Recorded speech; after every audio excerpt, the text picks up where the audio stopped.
Hello বন্ধুরা, তোমরা সবাই কেমন আছো? আশা করি খুব ভালো আছো। আমিও খুব ভালো আছি। আজ সকাল সকাল বেরিয়ে পড়লাম, একটুখানি ইলিশ মাছ কিনতে যাব বাজারে, বেনাচিতি। তো আমাদের হোম লোকেশন থেকে বেনাচিতি হচ্ছে মোটামুটি 9 কিলোমিটার মতো। তো আমি আজ চলে যাচ্ছি বাইকে রাইড করে। দুজন মিলে আমরা গিয়ে একটুখানি ইলিশ মাছ কিনে নিয়ে আসবো। বুঝতেই পারছো, বাঙালির মন ইলিশ ইলিশ তো করবেই। তো আজ অনেক দিন পর ইলিশ নিয়ে আসবো। আমাদের বেশিরভাগ মাটনটাই খাওয়া হয়, ইলিশটা খুবই কম খাওয়া হয়, কারণ ইলিশের যা দাম তোমরা বুঝতেই পারছো। এই যে আমি এই রোডটা দিয়ে যাচ্ছি, কারণ এটা দিয়ে একটু শর্টকাট হবে। তো অনেকটাই দূর, বুঝতেই পারছো। আমি যাচ্ছি ওখানে এই একটা কারণেই যাওয়া, আমাদের এই লোকালেও পাওয়া যায়, বাট এখানে ইলিশটা অতটাও ভালো হয় না, প্লাস দামটাও একটু বেশি। আর আমি যেখানে যাব ওখানে একটু দামটা কম। এই যে তোমরা দেখতেই পাচ্ছ, আমি এই রোডটা দিয়েই যাচ্ছি, যেটা ফুলজোর রোড। তো আমি এই যে বাইকে করে একটুখানি নিজেকেও দেখিয়ে নিলাম, যাচ্ছি। তো এই রোডটা হচ্ছে আপনার ফুলজোর রোড। তো এখান থেকে আর একটুখানি, বেশিক্ষণ না, এই যে পৌঁছালাম বেনাচিতি বাস স্ট্যান্ড। এই বাস স্ট্যান্ড থেকে তোমরা সবাই দুর্গাপুর স্টেশনের বাস পেয়ে যাবে, কৃষ্ণনগরের বাস পেয়ে যাবে। এই যে দেখতে পাচ্ছ, কৃষ্ণনগরের বাস ছাড়ে এখান থেকে। আর হচ্ছে এটা বাঁ দিক করে যেতে হবে আমাদেরকে, যেটা ঘোষ মার্কেটের ওখানে। এই যে পৌঁছে গেছি ঘোষ মার্কেটের কাছে। এবার চলো যাওয়া যাক মাছ বাজারে।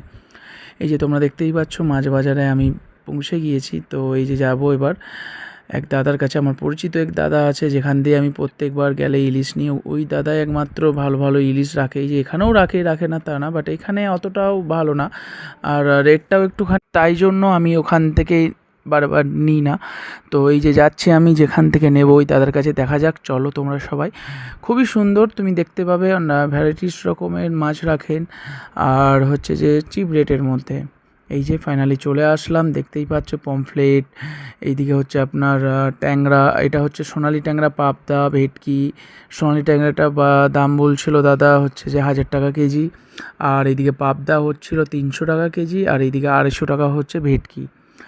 আর হচ্ছে যে পমফ্লেট বলছিল দাদা 400 টাকা কেজি, যেখানে আমাদের ওখানে পড়ে যায় মোটামুটি হোম লোকেশনের কাছাকাছি যে বাজারগুলো 500 টাকার কাছে। এই দেখতেই পাচ্ছ, এই ইলিশটা আমি নেব, 1 কিলো সাইজের ওজন আছে, 1000 টাকা কেজি বলছে। তো তোমরা দেখতেই পাচ্ছ, এই যে দাদা এখন বরফের মধ্যে রাখা ছিল বলে দাদা একটুখানি ভিজিয়ে নিল জলে।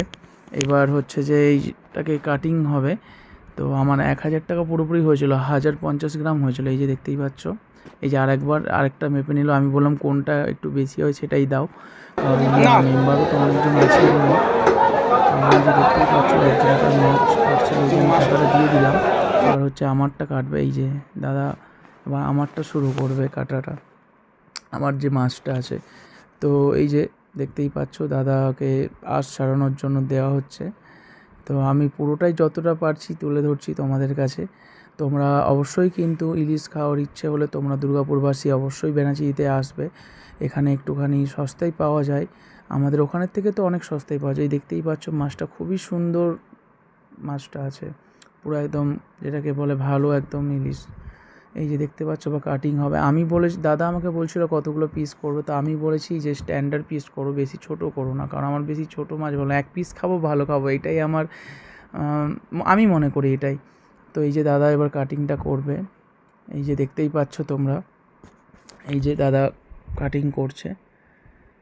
তো দাদাকে আমি বলছিলাম এই সময় কাটিং করার সময় যে দাদা এটা আমি ইউটিউবে পোস্ট করব, তো আমার ইউটিউব চ্যানেল আছে। তো দাদা বলছিল ঠিক আছে চলো, তোমার জন্য তাহলে এক্সট্রা আমি ডিসকাউন্ট দেবো। আর এই যে দেখতেই পাচ্ছ কাটিংটা করছে দাদা। তো আমি খুব একটা ছোট করতে মানা করেছিলাম। এই যে কাটিং হয়ে গেছে ফাইনালি। আর এবার হচ্ছে যে প্যাকিং করবে দাদা। প্যাকিং করার পর এই যে প্যাকিং রেডি হয়ে গেছে, এই যে দেখতেই পাচ্ছ তোমরা প্যাকিং রেডি। এবার আমি বাড়ি যাব। টাটা।